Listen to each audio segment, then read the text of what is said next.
I'm wondering why there aren't more stars out of Jamaica who have that kind of global presence today, or in the 21st century. Why Jamaica doesn't have the kind of global musical presence it perhaps once did, back when you were sort of shepherding the careers of some of these superstars. Well, the music's changed. The music's changed a lot. To my taste, the music has,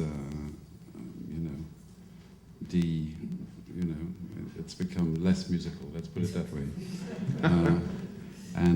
But popular music is always all about a mix of music, image, and attitude. And the music today coming out of Jamaica has got a lot of attitude, that's for sure. It's sort of not unlike the whole punk period, in a sense that there wasn't much happening musically, but there was a lot happening attitude-wise.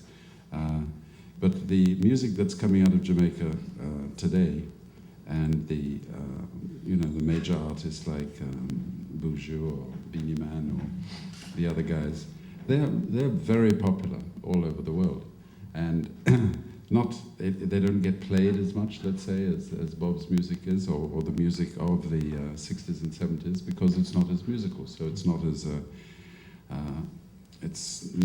user-friendly, let's use it this way. But what there are nowadays is in every corner of the world, there are lots of reggae festivals, reggae concerts, every corner of the world, which was not the case 30, 40 years ago. And all these artists that I mentioned, these ones who are happening today, are performing at those concerts and are doing very well. They're very popular. Now, you were born in England, but raised in Jamaica, and you're sort of Jamaican in your heart. How did you first get involved with the music scene in Jamaica? I got involved in recording music because I just love music. And, if you really love something, you kind of want to get close to it. And there was a band playing at a hotel that I had the water ski concession at that hotel. I was teaching water skiing. And this band, I really liked the band. And I thought, well, it'd be great to record them. It's just like a fan. You want to kind of get close to it. And here were these guys here. They were actually a band from Bermuda. They were sort of cocktail jazz type music. And so I rented a Volkswagen van and we drove into Kingston and we went to Federal Records, and the guy who owned the company is a guy called Ken Curry, who actually passed away a couple of years ago, and he was the engineer, and we recorded the album in 3 or 4 hours. And in those days it only ever took 3 or 4 hours to record an album because you recorded on mono.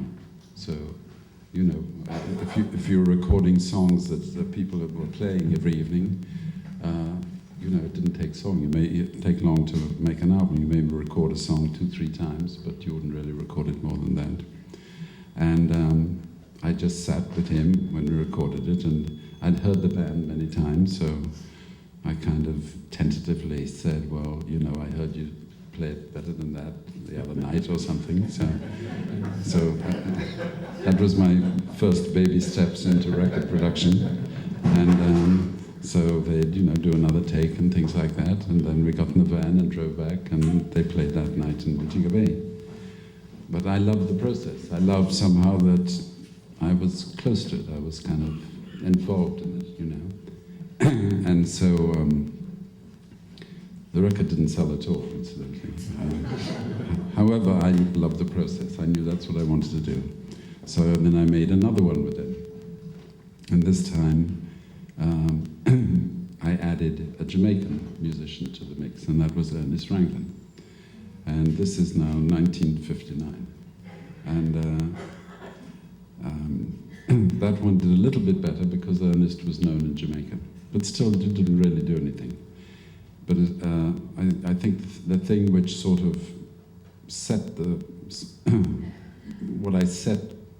which I carried on all my life in the music business, was I was interested in albums. I was interested in artists' careers rather than singles.